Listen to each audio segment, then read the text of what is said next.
During this episode, we spend time with Josh Soldo, Chief Scientific Officer at Verivos and a healthcare innovator dedicated to developing diagnostic tests that enhance patient survival rates and reduce preventable medical tragedies.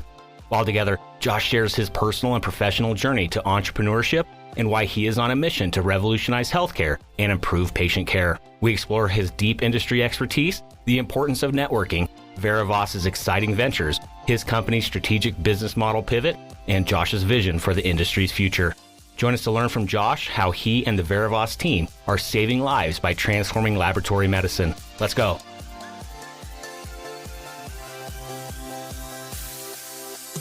Welcome to Passionate Pioneers with Mike Biselli, where we highlight and speak with the innovators, the game changers, and the pioneers who are deeply passionate and relentless in solving the problems our world is facing today.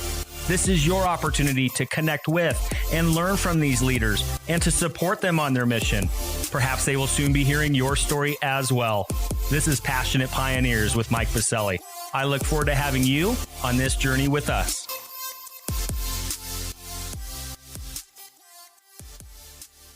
Hi, Josh. A big welcome to our podcast today. Thanks, Mike. Well, due to dedicating your career to developing diagnostic tests with the mission of giving patients a greater chance of survival and reducing the number of preventable medical tragedies, I'm honored to have this conversation with you today. But before we dive in, a bit of housekeeping. While listening to any of our episodes, please take a moment to subscribe to the podcast so you will automatically receive episode updates in your podcast player. Simply search Passionate Pioneers with Mike Biselli on Apple Podcasts, Spotify, or wherever you listen to your podcast. And lastly, please visit the bottom of the episode notes to connect with me on LinkedIn and Twitter in order to further the conversations occurring on this podcast. All right, Josh, it's almost time for our community to learn how you and the Verivos team are transforming laboratory medicine through technology that delivers superior test results to improve confidence that diagnoses are accurate. But first, what's that one piece of advice that you would give to others who are passionate about reimagining the health of our world? Well, thanks, Mike. That was a great introduction. My one piece of advice is you have to be an innovator.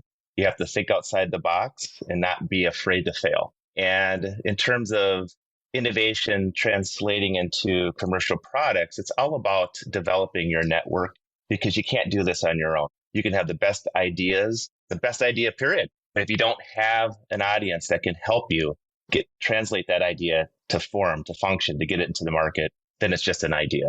And so I firmly believe in developing relationships and, you have to have that team behind you to support you and be there for you. Well, and of course, we're going to talk about the Verivos team and how you were one of the co-founders, how you got it to come to be. 5+ years now of helping lead and operate Verivos. Unbelievable to be able to get to that stretch with an organization you know as well as I do. But Josh, of course, let's go back to that. It's so important, right? Healthcare, incredibly complex industry. And it is a very big one. Matter of fact, it's the biggest industry in our country when you think of the size and the spend on an annual basis. But it is also a small one as well in regards to making and building those relationships in order to be able to, figure out product market fit, find those right partnerships, et cetera. And you, my friend, are the Chief Scientific Officer. You are a scientist by background. You would typically think a scientist is just stuck in the laboratory. How long have you had that mindset of building relationships, even while being a scientist? I think it's profound. Well, you're absolutely right. I started spending many, many days and hours in the lab, like to say, perfecting your craft, learning, developing that expertise. And in my case, it happened to be protein chemistry, purifying and detecting challenging, biomarkers out of different samples. And that translated to moving from academia into industry back in 2001 for a company called Beckman Coulter. And so at Beckman, again, I was a scientist, but I was tasked to lead a very large multifunctional team to figure out how to improve the performance and sensitivity of their immunoassays. And Beckman at the time was a leader in cardiac biomarker testing. And they wanted to try to develop what's now known today as high sensitivity troponin. But to get there, it starts with the raw materials and the chemistry behind the test. The magic doesn't just happen. You have to have a lot of science and you have to have the right chemistry and the right raw materials. And my role at Beckman Coulter was to do peer research, which is pretty rare in industry. Research is usually not profitable per se. They like development because that means you have a very succinct timeline and you're going to get done, commercialize, launch, sell. But research is truly innovating and figuring out how to make some changes that can have profound impacts on the performance of products moving forward. And so after my time at Beckman, I successfully validated and implemented brand new technology that's used in their immunoassays today. And then that led me, what ends up happening is when you're successful as a scientist, management says, well, let's have you, mentor and teach and train other scientists to be successful just like you are. So you become a manager. So they throw into a management track and they say, okay, you're going to be directing these scientists. And that's exactly what happened at my second company. And that was a fantastic journey in itself. Have you ever heard about vitamin D? My team was the team that developed the world's first fully automated test to measure vitamin D. And vitamin D blew up. I'm pretty sure if you go back in time, you heard about, are you vitamin D deficient? And that was because a lot of people were insufficient or deficient, and there were possible health ramifications for having vitamin D deficiency. And so starting with vitamin D and a lot of other novel tests, I transitioned to another field, which I like to call medical and scientific affairs.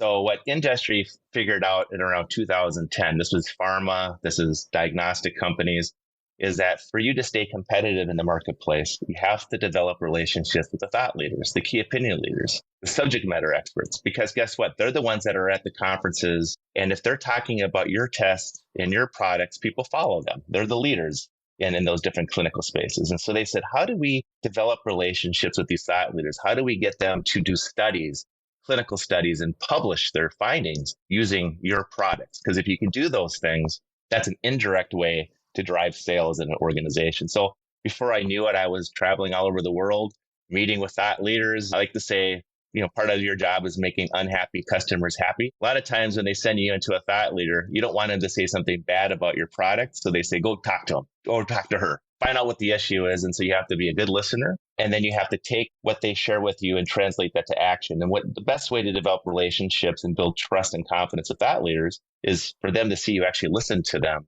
And better yet, if you improve your products or develop new products that are specifically addressing their asks, their needs, that's the field of medical scientific affairs, having those exchanges. And so that led me ultimately to saying, hey, I have a chance to take all of my know-how, my years of expertise, and start this company and transform or change the way diagnostics is done. Because I learned along this path there are some improvements that needed to be made. Absolutely. And you set the stage. It is important. And, sometimes it's even more important to listen than to talk, especially as a thought leader. It's incredibly important. It's amazing what you will learn along the way. Sounds like there were a lot of lessons that were picked up through that journey, Josh, that really helped set the stage for everything that's happening within the Verivos camp today. And we're going to dive into that and more after we get back from thanking our community champion sponsor. Located in Denver, Colorado's nationally ranked River North District, Catalyst is a healthcare innovation campus that brings together stakeholders from across the industry to accelerate innovation and drive real, lasting change our nation desperately needs. From established organizations to startups, from accelerators to advocacy organizations, and from medical schools to global companies, everyone at Catalyst works side by side to create, develop, refine, and bring to market cutting-edge innovations that will fundamentally transform healthcare as we know it. With industry leaders like Medical Group Management Association, Olive, Medical Solutions, UC Health, Cirrus MD, and many others calling Catalyst home, along with innovative pioneers visiting from across the nation, Catalyst continually fosters their foundational belief that collaboration and partnerships will move the healthcare industry forward. To virtually tour Catalyst and claim your space on campus or host an upcoming event, visit catalysthealthtech.com or visit the top of the episode notes and click on their link. All right, we are back with Josh Soldo, Chief Scientific Officer at Verivos. Josh, I love it.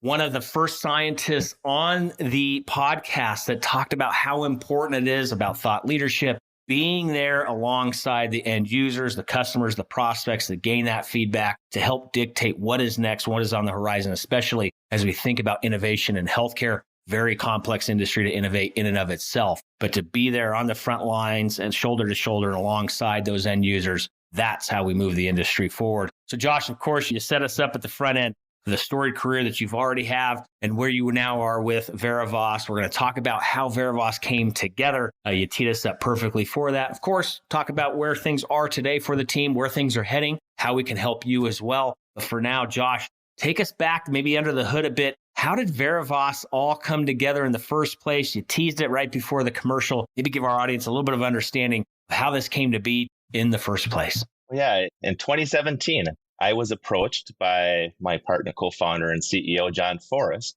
I was at Roche Diagnostics at the time in medical scientific affairs, supporting cardiac biomarker education. So basically helping cardiologists and emergency medicine physicians understand how to use these new high sensitivity troponin tests.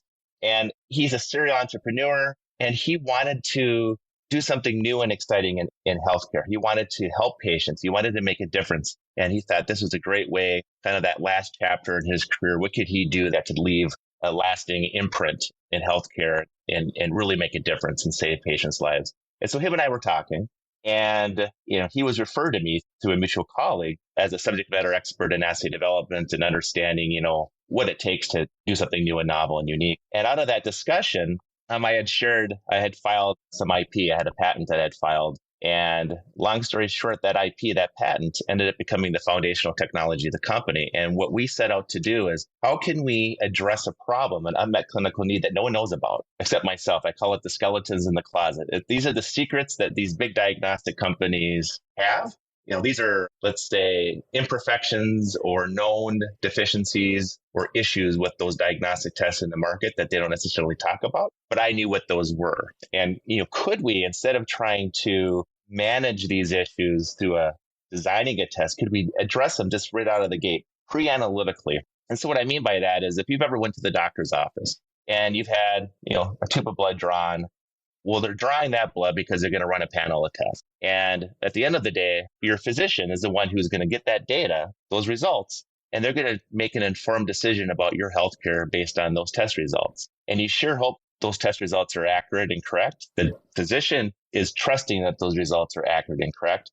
And based on their clinical gestalt, based on that data, they may make a decision to either delay treatment or maybe lead you down a path of unnecessary interventional therapy or treatment, or they may miss disease altogether because, again, those doctors trust that those results, those lab results are accurate. Well, you may have stuff in your blood, I like to say junk in the blood, that can goof up those tests.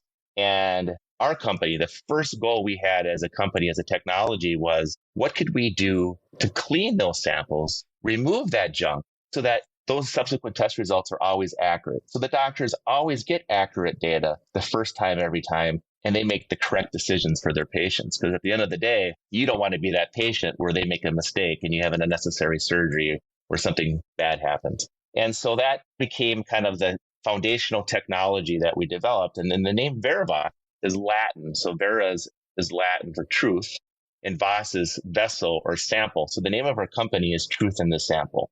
And so that's really kind of where we started developing our core technology using magnetic nanobead technology that you can add to a patient sample, and that technology will capture, eliminate, and remove the interference, the junk in the sample. And now if you test that sample, you're going to get accurate results. So that's really kind of the beginning of the company. And, as we talk more, I'll tell you how that has evolved into what we're doing today in an exciting new area of saliva diagnostics. Yeah, and that was 2017. I mean, as well as I do, 5 years ago may not seem like a long time, but it can be a long time in healthcare. There's a lot that can happen along the ways, especially with some big, monumental steps forward as an organization. And so, Josh, when you and your co-founder first set out, was it exactly what you thought it would be? As well as I do, being an entrepreneur is not a straight line. It can be certainly a very circuitous. How has it been along the way, building the company, getting that assurance or getting that feedback from the marketplace? Right at the end of the day, we can have all these amazing thoughts of our own product, but really at the end of the day, as well as I do, it's the end user feedback that matters the most. What are those early stages of VeraVox, and what was that like to lead us up to current state? 2 words: plausible deniability. And so what happens is when you develop a technology that does what we set out to do, clean patient samples and eliminate and remove these interferences, these things that cause false results. Well, these thought leaders aren't silly. They're thought leaders for a reason. They say, well, now we can use your technology to figure out what the prevalence of these issues really are. So things that these big diagnostic companies don't want to be loud and proud about, or not proud about, these skeletons in the closet, they can be exposed. And so at the time when we were developing the technology, biotin interference blew up. People are taking biotin at really, really high doses through hair, nail, and skin products, health and beauty products. They were taking these gummies and these pills, these biotin supplements, not realizing that it was causing a really high level of biotin in circulation. And a lot of these diagnostic tests, biotin is part of the test design. So if there's biotin in the sample that's not part of the test design, it was actually causing a lot of false results. In fact, the FDA got involved. They issued a warning letter, and this became a big issue. Problem is, no one wanted a solution to the problem, because if you fix the problem, now it brings into question past results. No one wants to go there. You don't want to worry about things in the past, and you don't really want to deal with exposing an issue today, because at the end of the day, you do want to run these tests. And so what ended up happening is, while we had a product solution that was amazing at eliminating this issue, we couldn't sell it because no one wanted to buy it. We tried selling it to the diagnostic companies themselves. Hey, provide this to your customers as a Band-Aid while you're fixing your test. They didn't want to do that because that means they're acknowledging they have a problem. And then you go to the hospitals and labs, here, you can use this to make sure you mitigate this issue. And they're like, we don't really want to take on that risk and that liability. And so we developed a technology that didn't have a fit, because the fit meant that it would be adopted into routine clinical practice. And we realized that was never going to happen.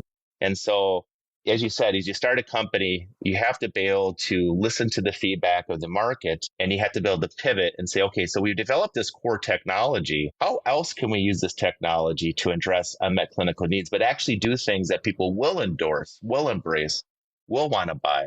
And we realized if we can clean samples, that means that the interferences that other manufacturers are trying to manage by testing much smaller sample sizes. So you go down in size of the sample you're testing on your analyzer, because it's easier to manage or block the interferences. But when you go smaller, maybe what you want to measure is what we call low abundance. It's at a very low concentration. Well, you may not detect it. So if you go smaller in sample, something you want to detect that's clinically important may not be detectable. So we said, well, heck, check this out. If we can clean the sample, we can now go the other direction and use a much larger sample size to increase the likelihood of detecting these clinically important biomarkers. And so that is exactly what we realized, is that we can do what's called enrichment. We can concentrate, purify, and concentrate something in a sample so that it can now be detected. So before this concentration and enrichment, it would be invisible to the test. It would be below their ability to detect it. But with our technology, we can enrich and concentrate. So we clean the sample, and then we can subsequently use the same magnetic bead technology, just design the beads slightly different on the surface to actually target the biomarkers of interest, so that we can purify them and now measure and detect them with high sensitivity, high accuracy. And so that's how our company has pivoted and evolved. And where this application of our technology, we're seeing the most exciting, game-changing application is in the area of saliva diagnostics. And you would ask, well, why is saliva exciting? Well, we just got out of this COVID pandemic. Consumers are used to self-testing. Heck, you had to buy rapid tests. Healthcare is becoming more expensive. People are trying to take control of their healthcare. They have FSAs or HSAs, and they want to decide how they're going to spend their money, when they're going to actually go to the doctor. So what saliva facilitates, it's a very easy to collect sample, highly accessible, non-invasive. And so if you can collect the sample at home, drop it in the mail, it's a perfect sample type for what we'd call risk-based screening. So looking for things that if the test is negative, you're good to go. But let's say you detect something of significance that you may have not even known about. You were asymptomatic. It's really early in the disease. So early detection of disease is what saliva can facilitate through monthly, yearly, non-invasive testing. So an example of where Verivas now is realizing is a huge unmet clinical need is detecting Alzheimer's. So Alzheimer's is an example of a disease that you're starting to hear about in the news. The FDA's just approved the first drugs that could potentially, change the course of that disease, can improve cognitive function, slow down that progression of the disease. But your success is always based on early detection. If you detect something early, you have the greatest likelihood of doing something about it. And so what Verivas is doing with our technology and our company is that using it with saliva, which the things we want to measure, you have to clean the sample. They're really low concentration. You have to enrich the sample. It's the perfect fit for the Verivas technology. And that's what we're focusing on today, is what are some of these clinically important tests that we could develop in saliva, like screening for cancer, Alzheimer's, things that early detection is key. If you detect these things early enough, you could do something about it. So we don't need necessarily what we're doing today in saliva to be diagnostic. We need it to be prognostic, risk-based. Because if you don't detect it, you're fine. But if you detect something, go talk to the doctor about it. They can do the confirmatory testing. There's lots of wonderful tests out there, confirmatory testing, but there aren't many tests in the market today for screening. And that's really where we are today as a company and how we're applying our technology. Well, and thank you for that, Josh. I mean, it's a powerful example of what, you know, as well as I do, being an entrepreneur. Sometimes it's all about being a successful entrepreneur. Sometimes it's all about the timing and the dynamics of the market. And you kind of hit it right on the head, Josh, in regards to us going through COVID and being used to, if I have to have another swab up my nose, I got to tell you, it's going to drive me crazy. Those were literally painful times at times during the pandemic. But joking aside, Josh, you know as well as I do, the masses kind of are inoculated now to these at-home testing kits, whether it be the 23andMe's or, you know, for DNA, or, you know, genetic testing or for COVID or otherwise. And so when you start thinking about those market dynamics of general population, the consumer being inoculated, being used to these types of tests at home, what a powerful opportunity to leverage at Verivos, obviously. But Josh, in regards to being able to early detection, powerful, like you said, Alzheimer's, big news recently, as you just discussed, in regards to drugs that are being discovered and hopefully being approved here soon. In regards to going to market with these saliva tests that you have, Josh, how are you going about it? Is it a B to B to C model? Is it a business to, is it B to C? How are you going about getting your tests into the hands of the end consumer? It is the B to B to C. So we're dealing with the lab. So the nice thing about, as of now in the United States, is there's a faster path to commercialization through CLIA, if it's a CLIA accredited lab, and it's called a laboratory developed test, or an LDT. And so labs have the ability to fast track commercialization and introduction of tests to the market through this LDT path. The FDA is always kind of the end game, because when you go through the FDA and you get FDA clearance or approval for medical device or product, that allows you to distribute that product broadly. You can't distribute products to labs under the RUO or the LDT stat path. But labs can buy our RUO reagent and they can use it to develop and validate their own test, and they can bring those tests to market. Consumer-based testing, a lot of these tests aren't reimbursed today anyway, so it's a cash model. And so what the labs are looking for is they're looking for high-value tests that consumer is willing to actually order or ask their doctor, to prescribe it so they can get a collection kit. They provide that saliva sample as an example. They put it in the mail, it goes to the lab, and then that lab can take that sample, and depending on what test they want to run, they validated those tests as LDTs, they can now run those tests. And so what Verivos has is we're focusing our efforts on sample collection. So there's a lot of opportunities for innovation in how you collect and store and stabilize saliva so it could be shipped and be stable during shipment. So this model of self-collection, by definition, means it has to be put in the mail. Well, the mail is not temperature controlled. The sample could take 1 day, 3 days. If you're dealing with Alzheimer's patients, they may forget to put it in the mail right away. So, so you have to make sure that you have a way to stabilize the sample so that by the time it gets to the lab, they're able to detect what they're trying to detect. And so we're doing some very innovative things in terms of how we can use our IP to what we say clean and condition the sample during collection. So imagine you're providing a saliva sample.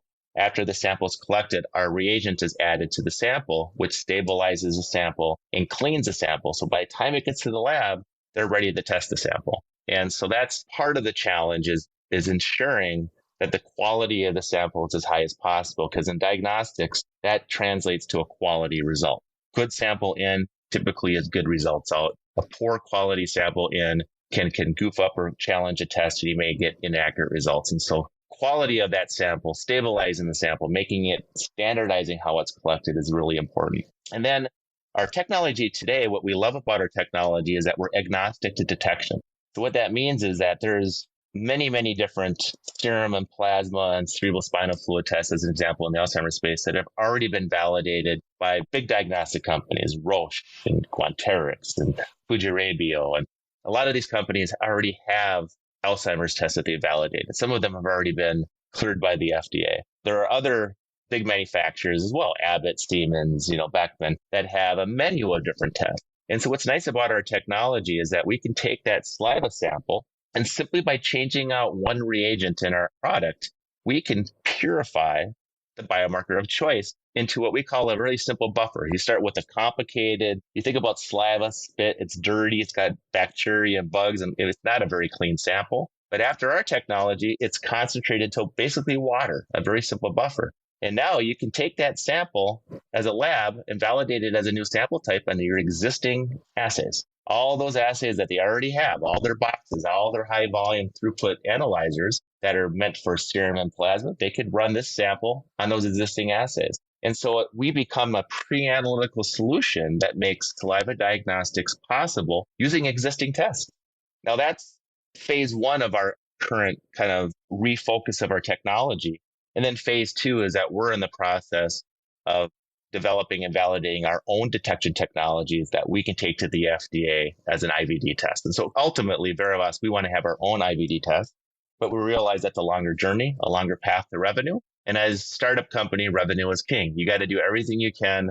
It's hard to raise money in year 5, as you can imagine. It's easier in year 1. Year 5 becomes more challenging, and so whatever we can do to get to market, to get to revenue, that's really the focus of our company this year. And we think what I've just described to you is an excellent strategy to get our technology into market so researchers can use it as research use only products, but let the researchers develop the tests. We just provide them the tools and the toolkit. Well, and of course, unfortunately, it's a tough market to raise capital right now, just period. No matter how old your startup is, tough market conditions at this time, as both you and I know, that's for certain. But you are spot on. Revenue is king for startups and scale ups. That is certainly true, Josh. But of course, you have to have that pathway forward and that roadmap forward to continue to innovate and grow the organization. So you kind of already hinted towards it, but let's take that crystal ball off the proverbial shelf over here. Let's look a little future state, Josh. It's an exciting current state with where you're at. And you've kind of, again, painted a little bit of the picture of where things are heading. Maybe share a bit more with the audience. Where are things heading on the macro for the industry in this space writ large? And then, of course,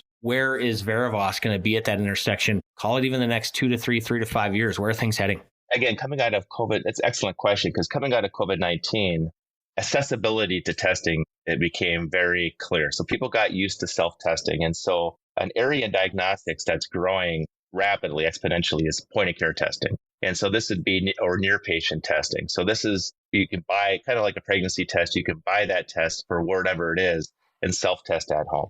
21andMe or some of these other things send you collection kits. They go back to the lab. So there's 2 models that are both growing, and these are all consumer-based models. Again, it's this whole idea that consumers want to be able to manage their health. All the data is pointing to they don't want to go to the doctors, or they don't have to. It's expensive. They want to avoid expensive imaging and other things that typically happen when you go to the doctor. There's some people who think you go to the doctor, they're going to tell you you're sick, so I don't want to go to the doctor. Just think bad things happen whenever you go to the hospital. So why do I want to go to the hospital? But they're curious. They're curious if they have a health issue. And so I think the next 2 to 5 years, you're going to see, especially because of COVID-19, innovation was amazing. All the industry rallied together. And I bet if you were to look at patent filings as an example, that's a metric of innovation. You look at the number of patents that were probably filed during COVID, it's going to break any record of any time ever in our industry, because of people thinking outside the box, saying, how are we going to detect this virus? How do we do it as fast as possible? How do we reopen the economy? So now COVID kind of taking a back seat. All these technologies have been developed. They got to find new indications of use. They're not going to spend all that money developing a novel technology and be one and done with COVID. And so what I think is going to happen is all this technology that came out of the COVID era, you're going to start to see amazing new diagnostic solutions and tests for all kinds of disease states beyond COVID. And that's what I think is going to happen. Absolutely. And it is spot on too. And again, we go back to thinking about, market dynamics, market conditions. Consumers, as you mentioned, they want to take control of their health. We are turning healthcare, which I'm a big fan of. Hopefully it'll happen sooner than later, but turning healthcare not as looking as a person in our communities as a patient, but as a consumer, right? And getting it to a consumer-based mindset in healthcare. I'm all about it. And to your point, a lot of these innovations that came out of this tragedy that was COVID has some huge potential to continue to move us forward, just like you discussed with all the things you and the team are building at Verivos. So an exciting horizon. And now you have me curious. I may have to go look, see how many patents were filed over the past couple of years, because I bet you're spot on. I bet you it is a record. I can only imagine. I've seen many of my colleagues, and the innovation that came out of COVID was just awe-inspiring. But with that, we'll come back to current state though, Josh. We have an amazing community rallied around this podcast. always willing to lend a hand and help out fellow entrepreneurs and innovators. So with that, what's one problem, need, or question that you have that our community could be helping you and the Verivos team with? Samples. So saliva is a novel sample type. It hasn't been done before. And so unfortunately, what that means is that there are no samples, retrospective samples or longitudinal samples that are available frozen away in the freezers. They're all serum and plasma. There's amazing sample banks that you can access for serum and plasma, as an example, that go back 20, 30 years. Saliva is a brand new sample type. And so the biggest challenge for us to get new assays to market is we have to prospectively. That means you have to have people volunteer or enroll in clinical studies to provide saliva samples that have different disease states. So for Alzheimer's, we're in the process of working with different clinical research partners through their IRBs and their clinical studies to hopefully get, a plethora of these saliva samples at different stages of the disease so that we can look at these biomarkers and validate our test. And so the help we need is if anyone's ever thought about wanting to support research and they have, we have some tests that we have developed that we're trying to source saliva samples for. Lyme disease and celiac disease are two of them. We need to get, saliva samples from people who have Lyme disease so we can actually validate saliva for that test. We've done it in blood and serum, but we want to be able to translate it again to saliva. It requires samples. And saliva being such a new sample, like in the area of Alzheimer's, right now, I spend a lot of my time as a CSO reaching out to thought leaders in academia because really we need their help doing the clinical studies to validate that the biomarkers we're measuring in saliva correlate to the same biomarkers that are being detected today in blood and in CSF. That's key for the industry, for clinicians to accept a new sample type. You need a lot of data to substantiate any claims you're making. And so right now that we need help finding clinical collaborators, people who are interested in saliva as a sample type in Alzheimer's. It would be research collaborators or partners for us to help us generate that data that we're going to need to say, yes, this is the real deal. And if you can detect these biomarkers, they're risk factors or early indicators of disease. That's the help we need, samples. A clear call to action, that is for sure, Josh. And so with that, for our community to be able to help out there, how do they get a hold of you, social media handles, websites, or otherwise? How do they get a hold of you and the team online? You can reach out to me directly at josh@verivos.com. So pretty straightforward. That's when you're a small company, you go by first name still and your email addresses, right? You can also go to our website, verivos.com, and there's several areas in the website where you can provide your contact information if you're interested in doing studies or collaborating with Verivos. Easy enough. And for our listening community, just simply scroll on down into the episode notes. Those contact points for Josh and the Verivos team will be there. Of course, you can head over to our free global online community at passionatepioneers.com. There will be a post for Josh's episode where you can also leave comments, feedback, or otherwise at that post and find those contact points online. Again, over at passionatepioneers.com. Well, it's an exciting current state as well as an exciting future state for you and the Verivos team and all the wonderful things you're pushing forward, Josh. So exciting to have you part of this conversation today. But before we let you go, we have one more piece for you. It's a fill in the blank.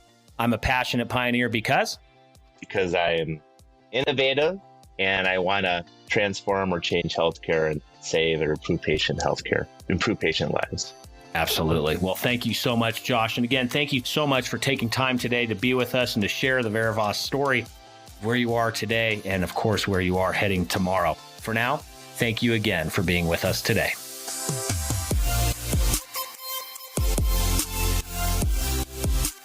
Thank you for joining us today on Passionate Pioneers with Mike Biselli.